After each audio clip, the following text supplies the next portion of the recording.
Hi, everyone. Welcome back to yet another episode of yet another Star Trek podcast. That's right, I said yet another so many times. My name is Majid. I'm one of your hosts for the evening. With me is my good friend Drew, who has the calves of a retired mailman, or, if you're feeling spicy, the calves of a rotisserie chicken. Hi, Drew. That's right, man. That chicken's been basting all night. That sounds interesting. You know, I just want to say you missed an opportunity to use yet another. Because you're back for yet another episode of yet another Star Trek podcast. I'm one of your hosts, and here's yet another host. That sounds so crazy. My mind doesn't think that way. Our third host, Brad. Where in the world is Brad? He's around. He's somewhere, just not in this recording with us. He is, I don't know. I think this would be a great time to play a game with our listeners. Maybe drop in the comments somewhere where you think Brad is and what you think Brad is doing.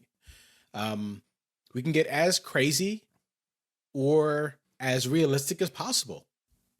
So I'd love to hear what everyone thinks on where Brad is. I had heard that he had gone on a casting call to be a part of Survivor. They sent him home, but he just stayed there anyway. I heard Brad was just naked and afraid somewhere. I did hear about a casting couch, but I don't know if it was for a show. I think that was on a bus. You know what? This is how we get demonetized. We don't make any money anyway. Well, we're not going to show him on the couch. So I guess that's good. We're not going to show him on the bus either. This isn't a Boimler situation, is it? Although Brad probably would scream the same exact way once he realized what was happening. Legs a spread. Black box. Strategically placed. Oh, God. Oh, poor Brad. The things you do for your family and for fame. Mm.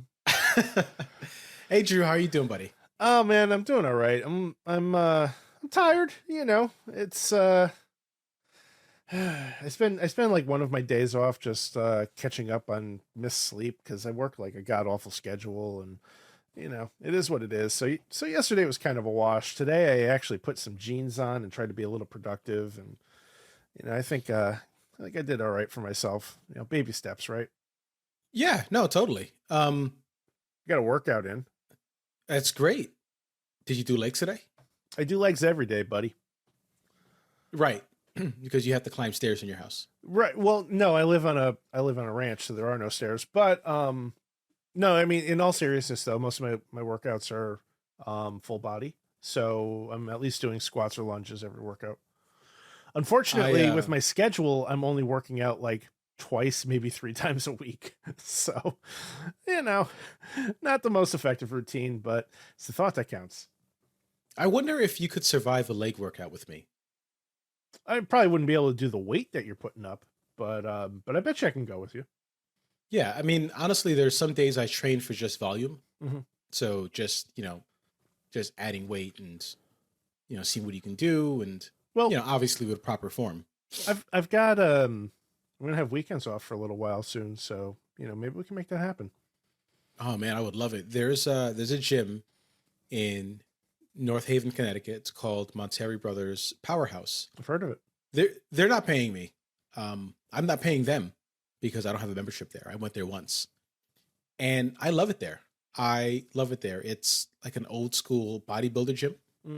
And they have so many different leg torture workout machines.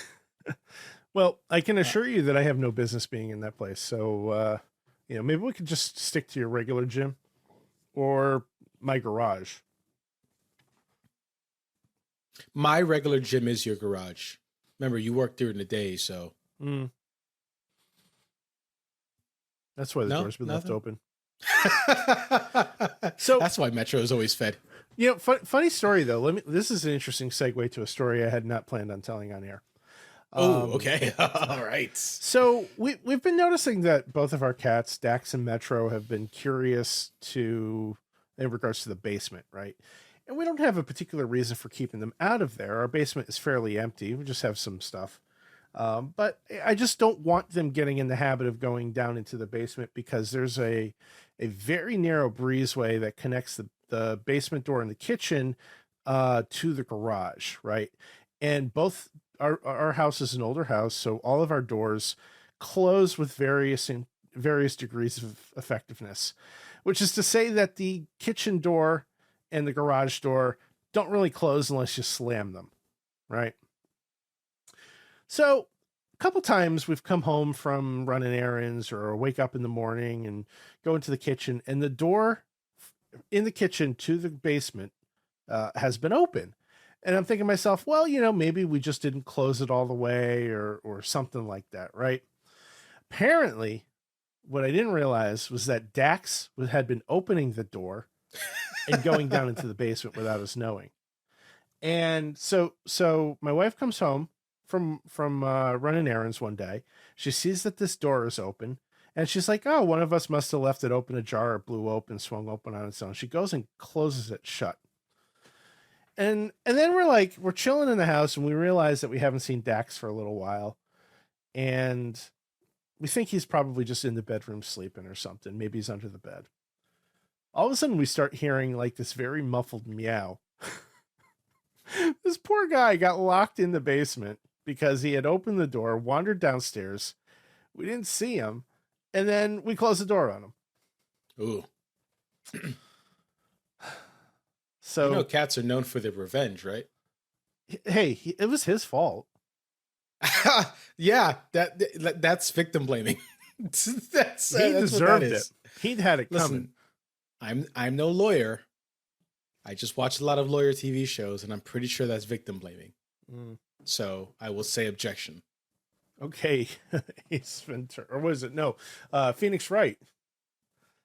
All right, yeah, yeah. I definitely messed that up. I'm not gonna give you my finger though. All right, as long as you don't give me a demerit either.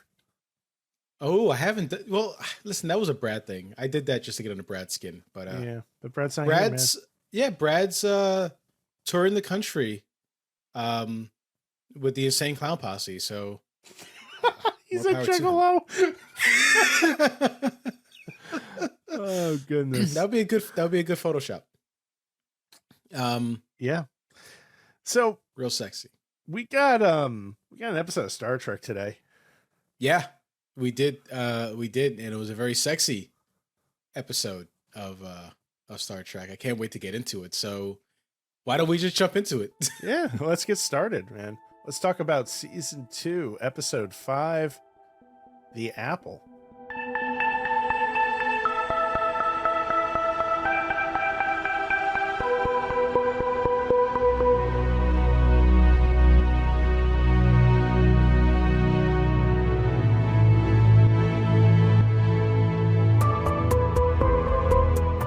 Enterprise crew discovers a seemingly idyllic planet called Gamma Trianguli 6, but paradise quickly turns into a bananical battlefield.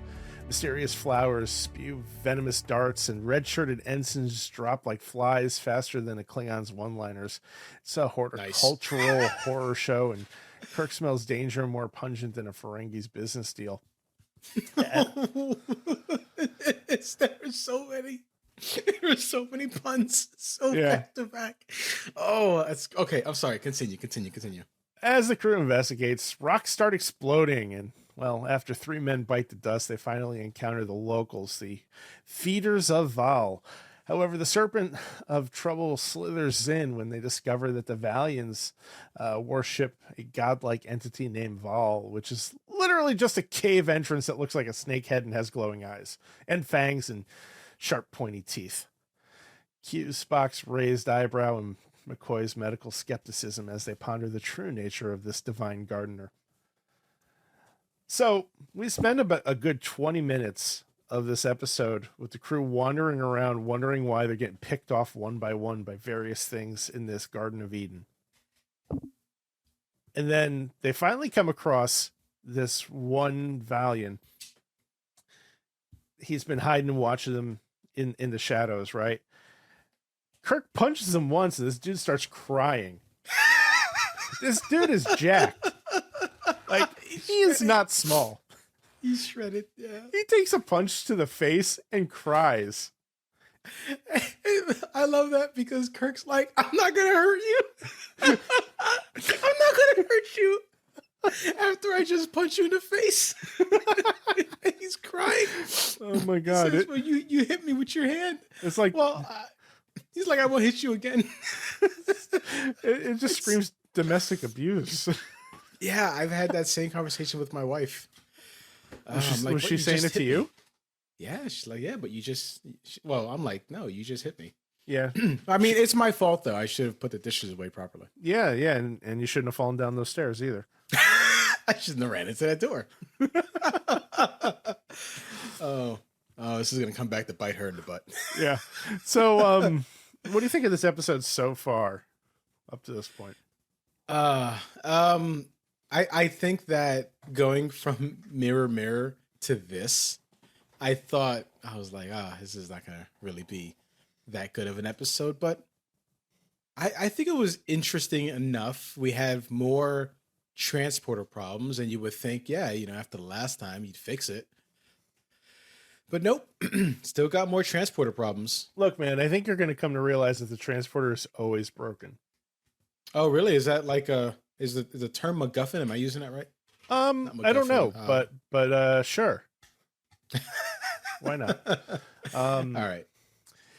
So anyway, Kirk faces a prime directive dilemma as the crew debates whether or not to interfere with the Valiant's way of life. Meanwhile, back on the ship, Scotty is desperately trying to figure out how to deal with the Enterprise's engine's issues that are conveniently causing the ship to pull into a decaying orbit around the planet. With red shirts diminishing faster than the ship's coffee supply and the Enterprise about to crash land, Kirk decides it's time for some 23rd century warfare. He orders the Enterprise to fire phasers at Vaal, who exhausts its energy reserves in self-defense and basically kills itself in the process. Scotty says the Enterprise is on the mend, and Kirk orders engineers to swing by Vaal when they're done.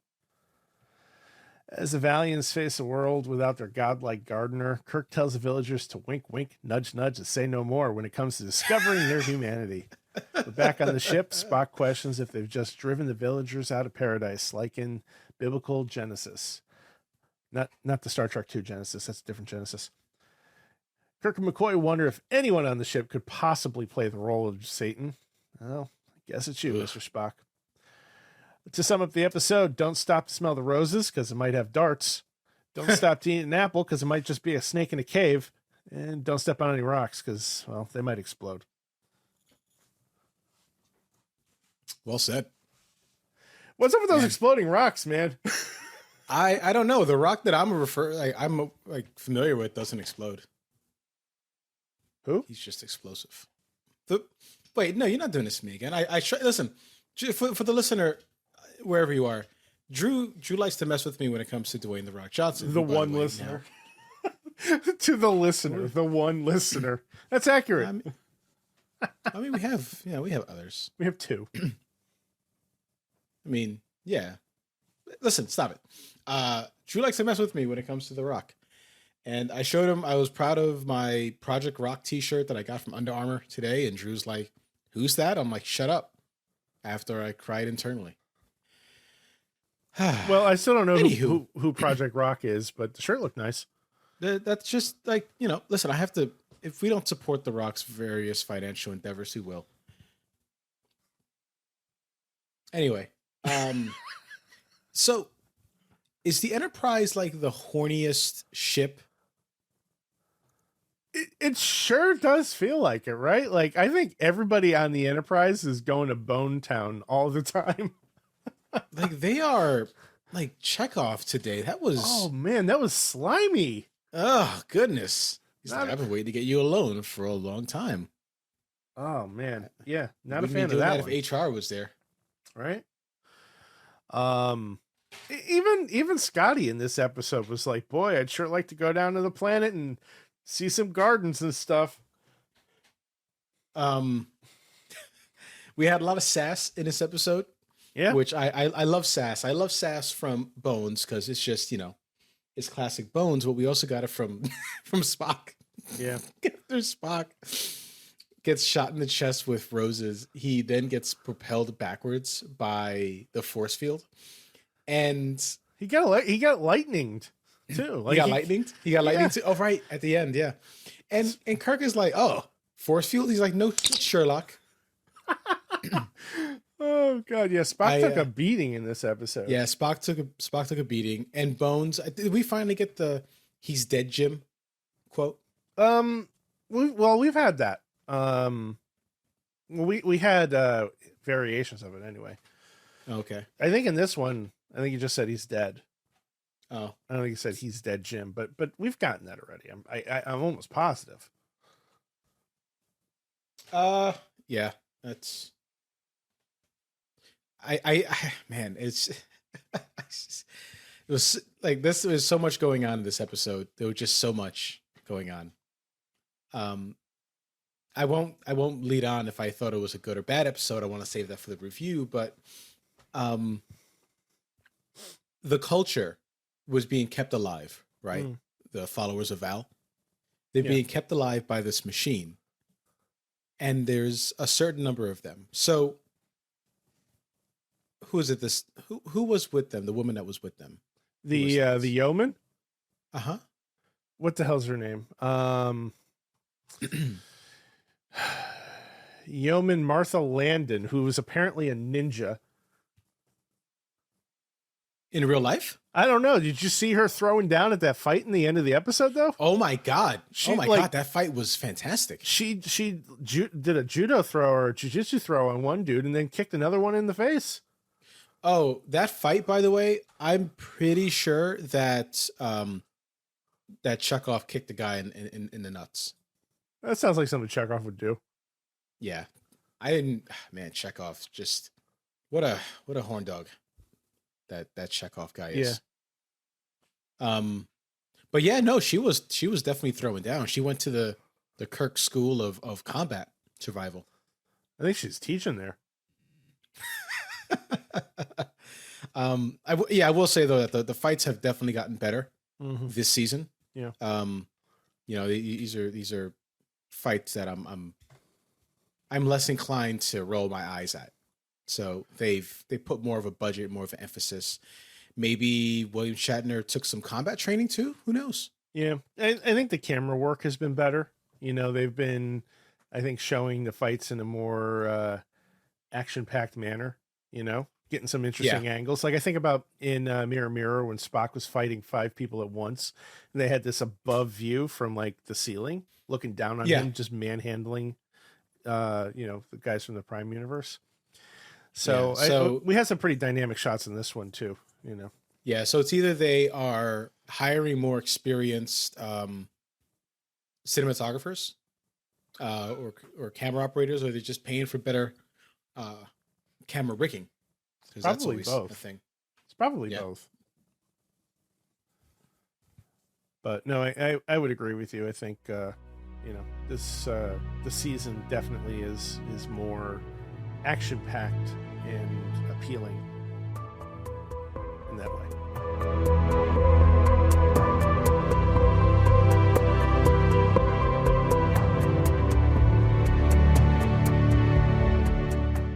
I want to get back to the sass. The sass that Bones had when he found out that the inhabitants of that planet weren't allowed to touch. His response so quickly is like, "Oh, it doesn't sound like paradise anymore." Come on. Oh, Bones. There were some cute, quiet moments that I also appreciated when they were kind of sitting around and they were like, "Hey, Spock, you're the science officer. Why don't you explain how the birds and the bees works to our yeoman here?" Yeah, it was a wholesome, cringy moment, I will say. Well, I believe it's safe to assume that they would receive the necessary instructions.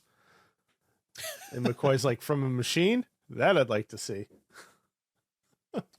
Yeah, clearly internet porn had not been invented back then. What did you think of the leader of the Vaal? What was his name? Akuta. Akuta Matata. It's a wonderful phrase. Yeah. So I couldn't shake the feeling that we've met him somewhere before. The actor. Who was he? I hadn't thought about his voice sounded so familiar. Hang on. So this guy's name is Keith Andes. Rest in peace. He passed away about 19 years ago. He has such a unique voice. It feels like I've heard his voice before, but just can't place it unless he just sounds similar to somebody else. Yeah. Nevertheless. Yeah, I'm not sure. I mean, like, looking at some of his roles, he's been in a lot of things, but nothing in particular that would, stand out to me anyway. Can I tell you a secret? Yeah. So during the fight scene at the end, I kept rewinding it, and my wife was walking by before she goes to her adjunct professor. That's just me, like, shouting her out real quick. She's an adjunct professor. That's I awesome. love it. I kept rewinding it because I'm like, wait, are these guys not wearing anything underneath the loincloth? And she's like, what are you doing? I said, I'm pretty sure that guy's junk was visible. She's like, there's no way. I said, no, look, enhance. Honestly, it was so low definition that I'm gonna have to revisit the topic at a certain point. You go ahead and let us know about that. I'm not going to be pursuing that. But yeah, I'm gonna probably back off of that before the horny police get me. Yeah. What did you think of Scotty in charge? I like Scotty being in charge. He's technically third in command of the ship. And since Kirk and Spock insist on going on all these, death-defying away missions all the time, gives him an opportunity to be on the bridge. And we've seen a lot more Scotty this season, right? Like his role in the cast is definitely elevated. So big fan of that. I felt like there was some micromanaging from Kirk, though, to try to get Scotty to fix the ship, as if Scotty wasn't going to fix the ship, or at least try, right?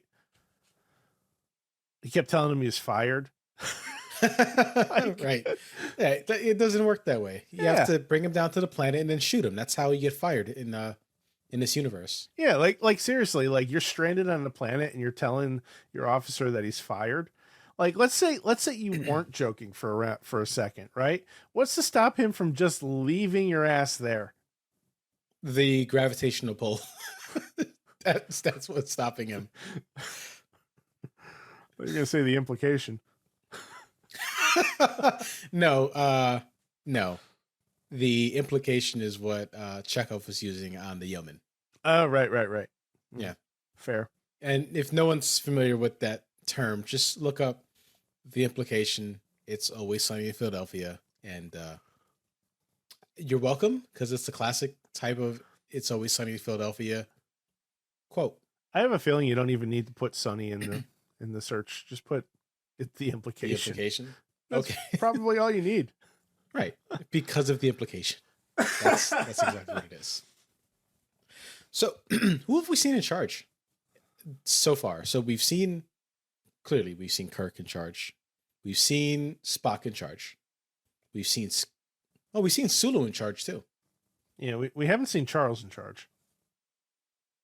Nice. I'm gonna high five the camera. That was a good reference. Thank you. Right. So Franks is gonna love you for that. So we've seen Sulu in charge in Mirror Mirror. Mm-hmm. Have we seen Chekhov in charge, or is he still too young for that? Well, he's an ensign, so he would be like last on the block, provided he doesn't get fired for sexual harassment. Right. Yeah. I don't know. Chekhov, like, his character is kind of, I'm not sure how I feel about it, because like they're diving in and channeling his wit pretty nicely. I liked some of the lines he's had, talking about the Garden of Eden outside of Moscow. I thought that was fun. But also, like, I feel like he's just kind of rude to the captain, so I'm not really sure. Like Like, here's this ensign who's just coming in, just barely out of the academy. And, he's just thrown down and talking trash with the captain. Like, he's just one of the boys. Yeah. A little weird. It's the kind of environment that Kirk fosters, apparently. I guess. I don't know. Picard would have shut that down. Picard's a better captain. And you're saying that and you haven't even seen a single episode. I love Patrick Stewart. Yeah, he's dreamy, isn't he? Yeah. I got to the episode of The Simpsons where he plays, I guess, himself, talking about his bald head. Uh-huh. Fantastic. I love it. Now that you've read the book, and he did talk about this in the book too, you have to track down the scene where he plays across from Ricky Gervais in Extras. Oh, he did talk about that. Yeah. I'll have to send that to you later on. That's really funny. Okay.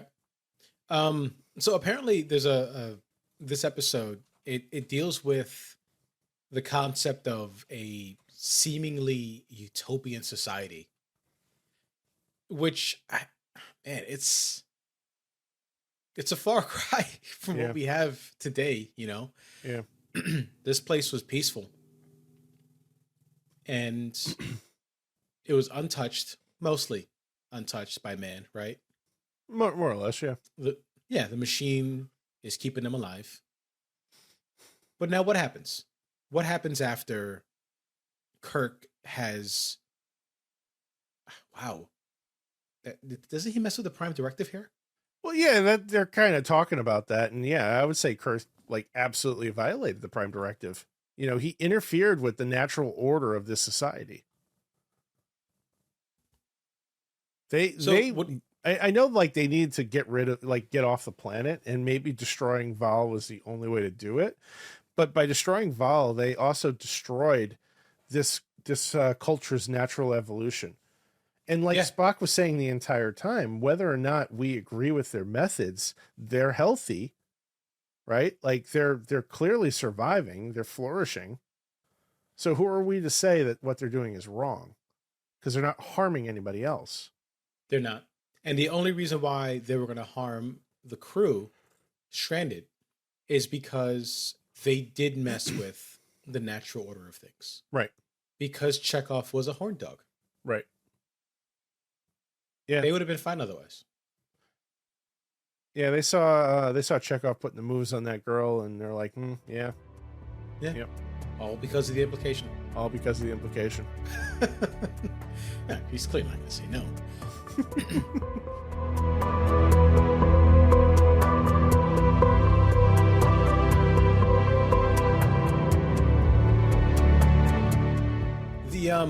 The plants, the ones that shot the red shirt when they first got there.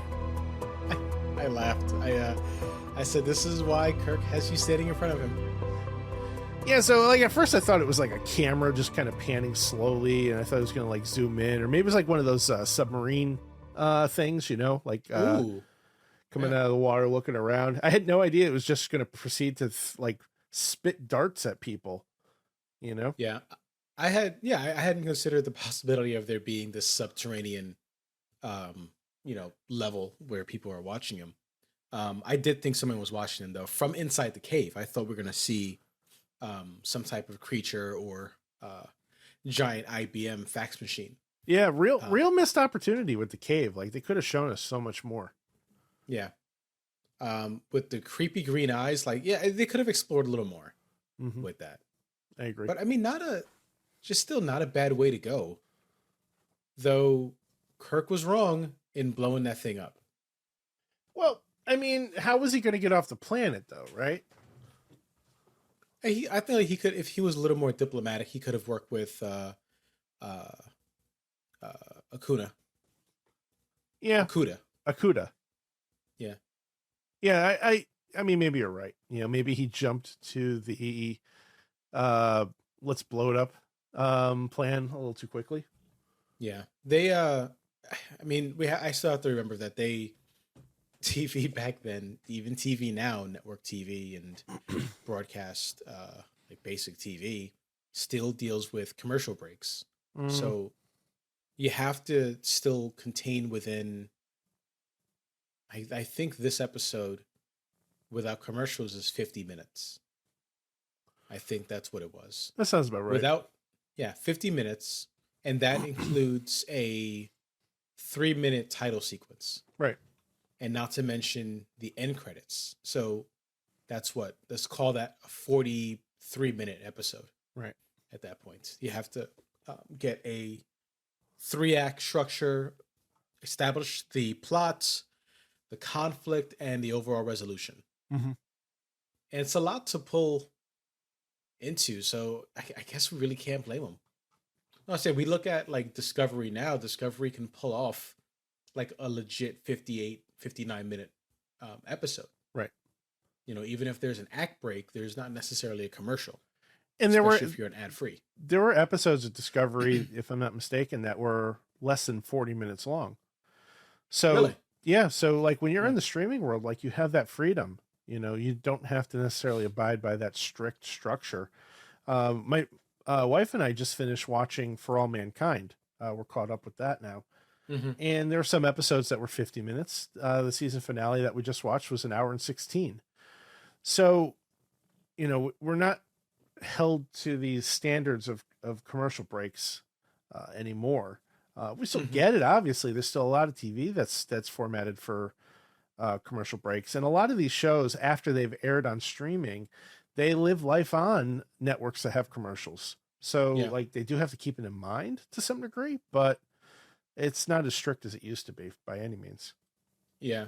If you had the opportunity to redo this episode in like today times, you know, today times, what am I? A newspaper writer? Extra, read all about it. We're going to Today Times. I'm not flexible enough to be one of those newspaper guys. Extra. I can't throw the newspaper at people's head. Anyway, so if you had the opportunity to redo this episode in modern times, what would you do differently? I think I'd get to Akuta faster. I think if you bring him in quicker, then that gives you more room to explore the villagers and explore Vaal. Because like we still don't really know what Vaal was about. We just know that, you know, they brought him gifts and stuff, and he provided for them, allegedly, right? But how did Vaal work? How did it get there? What did it really do? Mm-hmm. We don't know. Okay, so a little more backstory for you. Yeah. Then. Anything else you change? I mean, I think that's the big one. How about you? Same. I would want to know more about Vaal, and I think the way that I would do that. Well, first of all, I wouldn't have it destroyed. I wouldn't have it destroyed. I would bring out the negotiation and diplomatic side of Kirk. Mm-hmm. So after he fights with the Vaal followers, and he wins, and there's a standoff, you would then switch to this diplomatic Kirk saying, "Hey, look, we can kill you right now. We won't. We can destroy your way of life." Mm-hmm. But we're not going to. So why don't we work together to come to a resolution safely? Yeah. And let's say that wasn't an option. Then yeah, sure, let's destroy it. But let's also explore that cave, the wreckage. Yeah. Let's see what Vaal actually was. And then you have to make sure those people are set up after you leave. Well, like that would have to be a point I would need to make. Like, hey, yeah, there are some Starfleet crates with food, a replicator, things like that. If you've already violated that Prime Directive, then making them, I guess, a part of the Federation that's a thing, right? It's a process. It's a little bit more than just that, but there's no reason that the Federation wouldn't be able to provide for them until they're able to, kind of take care of themselves. Right, because you just destroy their means of survival. So if Starfleet is truly about the people and exploration and peace, then I would want to make sure that that gets across in the episode, and you see those people being set up for life, and that effort is made. Right. I probably wouldn't call Spock Satan either. Yeah, that was a bad joke. I really Yeah. didn't see the humor in that. Yep. I mean, if anything, Kirk is Satan. I would agree, and it seems like that was implied. But it's so bad. I feel horrible the moment it came out of my mouth. I'm so sorry, William Shatner. Please don't sue me. yeah, I know a lawyer though, so I might be okay. yeah. I don't know if I can afford her though. I don't think you can. I don't think I can. Anything else you want to get off your chest about this episode? I think that pretty much covers it, man. Maybe we should find out what Brad's doing to see if he has any thoughts on this episode first, though. Who's that? Brad. Doesn't ring a bell. Oh, he's a follower of Vaal as well. Oh, that makes sense. Yeah. Where in the world is Brad, hello? Can you hear me? The signal keeps cutting out. I'm on a planet with adult Oompa Loompas. They haven't broken out in song or dance yet, but they are killing people because of the volcanoes God told them to. The apple clearly has fallen very far from the tree, and honestly, I think I need to smack the crap out of Adam and Eve here. If I were on a podcast giving this planet a score, I would probably go with a deadly 7 for danger. Yeah. A definite 7 for... All right, buddy, why don't we give this thing a score? What do you say? Yeah. I give Brad a 0. No, the episode. Oh. Okay. So I like this. So why don't you tell me what you think I'm going to score it? I think you're going to give it a 6. Oh my God, you're actually spot on. You're actually spot on. I would absolutely give this episode a 6. I didn't love it. I didn't hate it. It wasn't as bad as you and I thought it would be. No, You know? it really wasn't. You know, it wasn't a complete letdown. Unlike Brad's disappearance is a complete letdown for me. You know, this is the first time we've seen this kind of utopia on Star Trek, right? Because I don't remember this from before. Something like this, yeah. Yeah, even with Who Mourns the Adonis, it was just one guy living on a planet by himself. Right. We've never encountered any kind of primitive civilization like this before. Yeah, so I think this was a good introduction for me, at least, for that. And you know, like we said, in terms of updating this episode or redoing it, what I think would be a good modern episode, you know, it doesn't take anything else away from how good or bad this episode was. I just think it was an okay episode. Yeah. I could probably have it on in the background, Right. of doing something and glance over, and be like, heh. I wouldn't put it on by choice. So, you know, there's that. So yeah, definitely a 6. Definitely not a letdown. So meh. What do you think I'm going to give it? I think you're going to give this episode a 5. No, I'm right there with you, buddy. 6, actually. Nice. Yeah. I'm on the same page as you with that. What I liked about this episode was I think it was a solid self-contained story, right? I don't think it went too far astray with what it was looking to tell. But I do think that it had a couple missteps along the way. They could have leaned into the Prime Directive implications much more strictly than they did. They just kind of glossed over it, and at the end of the day, it didn't seem like it really mattered, right? Yeah. And like the Prime Directive is and should be a big freaking deal, right? Like you're literally interfering in a culture, right? Like they have that for a reason, so that Yeah. and just thinking like episodes that you've seen, Strange New Worlds, right? That culture that started developing warp capable nukes. Remember That that? was like the first episode Yeah, of of the season first. one. Yeah, it was like the very first episode of the show, right? Yeah. Like that's basically the prime directive at work, and why they don't allow any kind of technological sharing or cross contamination like that, right? And Kirk's just like, oh yeah, we're gonna blow up the thing that keeps you alive, and then go have fun figuring it out. Here's some condoms. See ya. Suckers. Oh man. But that said, I was compelled the entire time I was watching it. I did not find myself looking at my phone all that often, which I do think is a barometer of how interesting an episode is, unfortunately. Yeah. And I would definitely, if I'm channel surfing, I'd leave it on.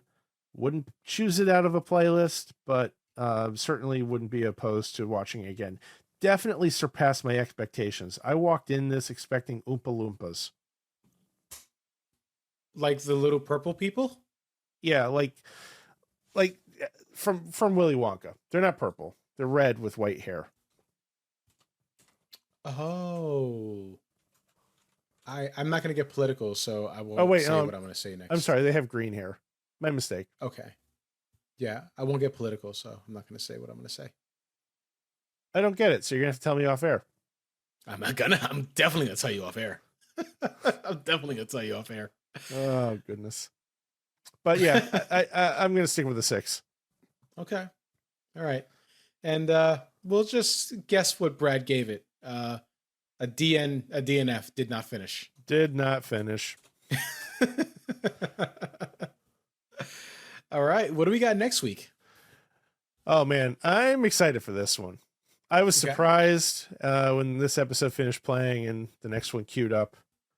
Very excited for the Doomsday Machine. The Enterprise. Tell me more. The Enterprise discovers a weapon capable of destroying entire planets, and a Starfleet flag officer whose crew was killed by the machine jeopardizes the crew on a crazed mission of revenge.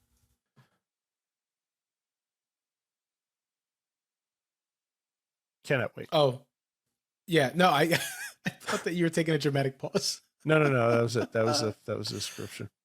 Oh man, that's going to be interesting. Yeah. All right. I can't wait to jump into it. Can I tell you another secret? Yeah. I watched the episode, The Apple, 2 hours before we had to record. Fresh on your mind. Yeah. I know that after the last time we watched Mirror Mirror, you're like, all right, I'm going to jump right in. I'm going to jump on The Apple. And I'm sitting here quietly like, I'm not going to make any promises like that. And can I tell you another secret? Yeah. Part of me couldn't wait for the episode to end so I could watch the PlayStation State of Play. Oh, anything good? I didn't get to watch it because I was being a good boy. I was being a good co-host, and I didn't watch it. So I'll check it out later. I appreciate you. I appreciate you too, buddy. Oh, snap. Looks like PS5 has a new Rock video game. What are you doing, man? What are you doing to me? You're killing me. I want to go look at it now. For everyone else, this was an episode of Star Trek. This was an episode. It wasn't great. It wasn't bad. I would absolutely love to hear everyone's thoughts on this one. So, Yes. What would you change? Like I said, I have my things I think would take it and bring it into the modern times. Was Chekhov truly a horn dog, or am I just a prude? I mean, tell me how I'm wrong and yell at me in the comments. So again, I could hear anything about any of the things that we said today. So let me have it.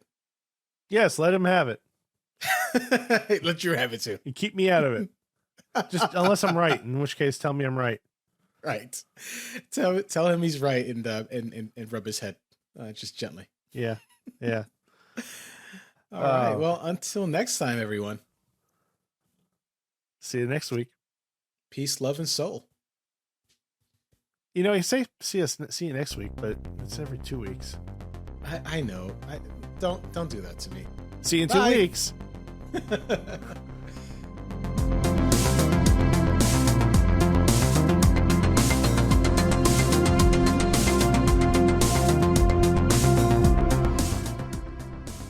Thanks everybody for listening to yet another Star Trek podcast. We're a part of the Retro Sessions Network.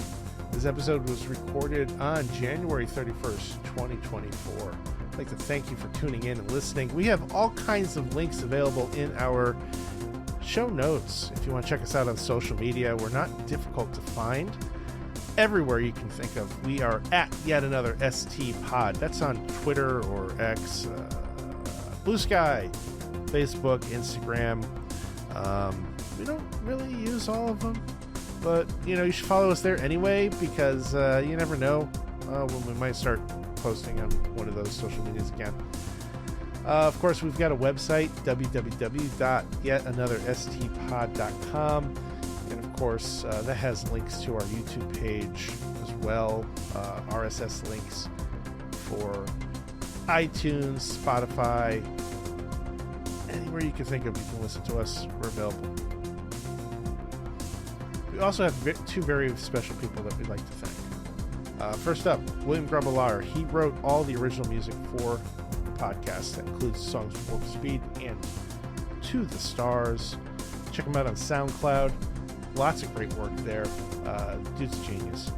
Also, another genius, George Ratau, who took the time to draw us up like Lower Decks characters. Swing on by the link in the show notes there. You can commission George for some fine work as well. Of course, we'd love to hear from you. Let us know what you would change in this episode, the Apple. So be sure to grab us on one of those social media platforms mentioned before and let us know. Hope to hear from you soon. Thanks for listening. We'll see you next time.